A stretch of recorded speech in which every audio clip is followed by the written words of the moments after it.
સાવલી તાલુકાના વડદલા ગામે સરપંચ દ્વારા ગૌચરની જમીનમાં ગેરકાયદે બાંધકામ કરાયા હોવાના આક્ષેપ સાથે ગ્રામજનોએ સાવલી ટીડીઓને લેખિત મૌખિક રજૂઆત કરી।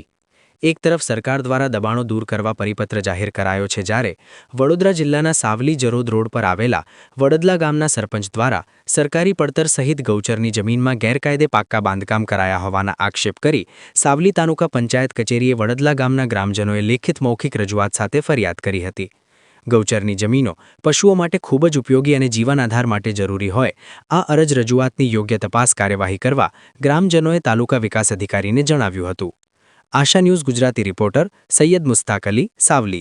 સાવલી તાલુકાના વડદલા ગામે સરપંચીએ ગૌચરની જમીન પર દબાણ કરેલ છે, તો એના અમે ગામજનો થઈ અને ટીડીઓ સાહેબને મુલાકાતે આવ્યા છે। પરમાર વિનોદસિંહ નરસિંહ।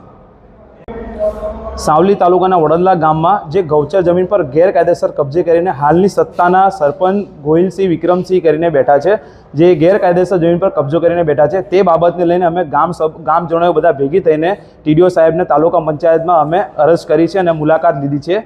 અને હાલમાં એમને ગૌચર જમીન પર બહુ જ ભારે રીતથી દબાણ કરીને મોટા મોટા કોમ્પ્લેક્સો બનાવવામાં આવ્યા છે, જે બહુ જ મૂલ્ય અને કિંમતી જમીન છે પશુ પક્ષીઓ માટે, બરાબર છે। એનો દુરુપયોગ કરીને આ લોકો દબાણ કરીને બેસી ગયા છે। અને બીજું કે હું મીડિયા દ્વારા આ કહેવા માગું છું કે હું કોઈનો વિરોધી નથી, હું ખાલી આ મૂલ્યવાન અને જે ગૌચર જમીનને કબજે કરીને બેઠા છે, હાલમાં આ મીડિયા દ્વારા એક જ વસ્તુ કહેવા માગું છું કે એની હાલમાં જલ્દીથી જલ્દી આની સ્થિતિ જોવામાં આવે ગંભીર રીતથી, અને આ ગેરકાયદેસર કબજે કરીને બેઠા છે જે બી અન્ય વ્યક્તિ સરપંચ અને બીજા બી વ્યક્તિ ગામના બેઠા છે, તેમની સ્થિતિ જોઈને તપાસ કરીને દૂર હટાવવામાં આવે, મારી આ અપીલ છે।